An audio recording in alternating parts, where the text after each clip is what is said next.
രാഹുൽ രവി ഉണ്ടെങ്കിൽ കുറച്ച് പേർക്കെങ്കിലും അറിയായിരിക്കും. കുറച്ച് സിനിമകളിലും അതോടെ തന്നെ കൂടുതലും സീരിയലിലാണ് അഭിനയിച്ചിട്ടുള്ളത്. നന്ദിനി എന്നൊരു സീരിയൽ അഭിനയിച്ചതിന് ശേഷമാണ് ഭയങ്കര ഫേമസ് ആയിട്ട് മാറുകയും അതിന് ശേഷം ഉണ്ടെങ്കിൽ മലയാളങ്ങളിലും ഒരുപാടുണ്ടെങ്കിൽ ഇതേ കണക്കത്തുള്ള സീരിയലൊക്കെ അഭിനയിച്ചിട്ടുണ്ടായിരുന്നു. ഒരു വർഷങ്ങൾക്ക് മുമ്പ് നമ്മളൊരു കേട്ട ന്യൂസ് എന്ന് പറയുന്നത് ഇതേ കണക്കുണ്ടെങ്കിൽ രാഹുൽ രവിയുടെ ഭാര്യ ഉണ്ടെങ്കിൽ ഒരു പോലീസിന് കംപ്ലയിൻറ്റ് കൊടുത്തിരുന്നു. തൻ്റെ ഭർത്താവ് ഉണ്ടെങ്കിൽ തന്നെ ഭയങ്കര ക്രൂരമായിട്ട് ഉപദ്രവിക്കുന്നതെന്നും പറഞ്ഞു. സോ അതിനെ തുടർന്നുണ്ടെങ്കിൽ ഭയങ്കരമായിട്ട് കേസ് പോയിക്കൊണ്ടേയിരുന്നു.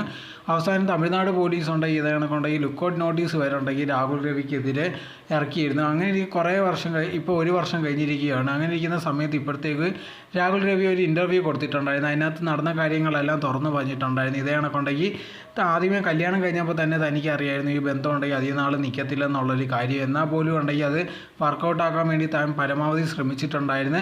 പക്ഷേ കുറച്ച് കഴിഞ്ഞപ്പോഴത്തേക്ക് അത് പറ്റാതായപ്പോഴാണ് താൻ പിരിയാൻ തീരുമാനിച്ചത്. സോ അങ്ങനെ ഇരിക്കുന്ന സമയത്താണ് ഇതേ കണക്കുണ്ടെങ്കിൽ ഭാര്യ ഒരു കേസൊക്കെ കൊടുക്കുകയും തന്നെ ശാരീരികമായിട്ടും മാനസികമായിട്ടും പീഡിപ്പിക്കുന്നുണ്ടായിരുന്നു. സോ അതിനെ തുടർന്നാണ് ഇതേ കണക്ക് കേസൊക്കെ തനിക്കെതിരെ വന്നെന്നും താൻ ഒരു തെറ്റും ചെയ്തിട്ടില്ലെന്ന് തനിക്ക് ഉറപ്പായിരുന്നു. അതുകൊണ്ട് തന്നെ ആരെയും പേടിയില്ലായിരുന്നു. പക്ഷേ എന്നാൽ പോലും അങ്ങനത്തെ ഒരു സിറ്റുവേഷനിലുണ്ടെങ്കിൽ തനിക്കെതിരെ ഒരുപാട് പേര് രംഗത്ത് വന്ന് കാര്യം എന്തോന്ന് അറിയാതെ തൻ്റെ ഫ്രണ്ട്സിനും ഫാമിലിക്കും അറിയാം എന്താണ് സംഭവിച്ചതെന്ന്. പക്ഷേ അതല്ലാതെ ബാക്കിയുള്ളവർക്കുണ്ടെങ്കിൽ യഥാർത്ഥത്തിൽ എന്താണ് സംഭവിച്ചതെന്നൊന്നും അറിയത്തില്ല. അവർ പല രീതിയിലുള്ള കാര്യങ്ങൾ ഉണ്ടാക്കി പറയുകയും എന്നെ ഭയങ്കരമായിട്ട് തെറി വിളിക്കുകയും അതോടെ തന്നെ കാര്യങ്ങളൊക്കെ പറഞ്ഞിട്ടുണ്ടായിരുന്നു. പക്ഷേ എന്നാൽ പോലും ഉണ്ടെങ്കിൽ തനിക്കുണ്ടെങ്കിൽ നിയമത്തിൽ വിശ്വാസം ഉണ്ടായിരുന്നു. അതുപോലെ തന്നെ താൻ ഒരു തെറ്റ് ചെയ്തിട്ടില്ലെന്നും അറിയാമായിരുന്നു. അതുകൊണ്ട് തന്നെ ഉണ്ടെങ്കിൽ താൻ ഇതിനു വേണ്ടി പോരാടുകയും അവസാനം ഉണ്ടെങ്കിൽ ജയിലിൻ്റെ വക്ക് വരെയൊക്കെ വന്നിട്ടുണ്ട്. എന്നാൽ പോലും താനുണ്ടെങ്കിൽ പ്രതീക്ഷ വിട്ടില്ല. അവസാനം ഉണ്ടെങ്കിൽ താൻ ഇവിടെ തന്നെ ഇപ്പോഴും ഇരിക്കുന്നുണ്ട്, ഒരു കുഴപ്പമില്ല.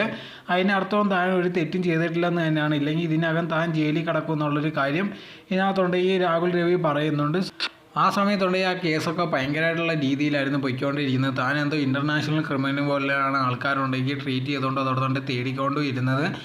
പക്ഷേ താനൊരു തെറ്റും ചെയ്തിട്ടില്ലെന്ന് തനിക്ക് ഉറപ്പുണ്ട്. അതുപോലെ തന്നെ ഫാമിലി സപ്പോർട്ടും കൊണ്ടാണ് ഇപ്പോഴും താൻ വെളിയിൽ നിൽക്കുന്നത്. അതിനൊന്നും ഒരു കുഴപ്പമില്ല. തൻ്റെ നിരപരാധിത്വം തീർച്ചയായിട്ടും തെളിയിക്കുകയും ചെയ്യുന്നതാണ് രാഹുലിനകത്ത് പറഞ്ഞിരുന്നത്.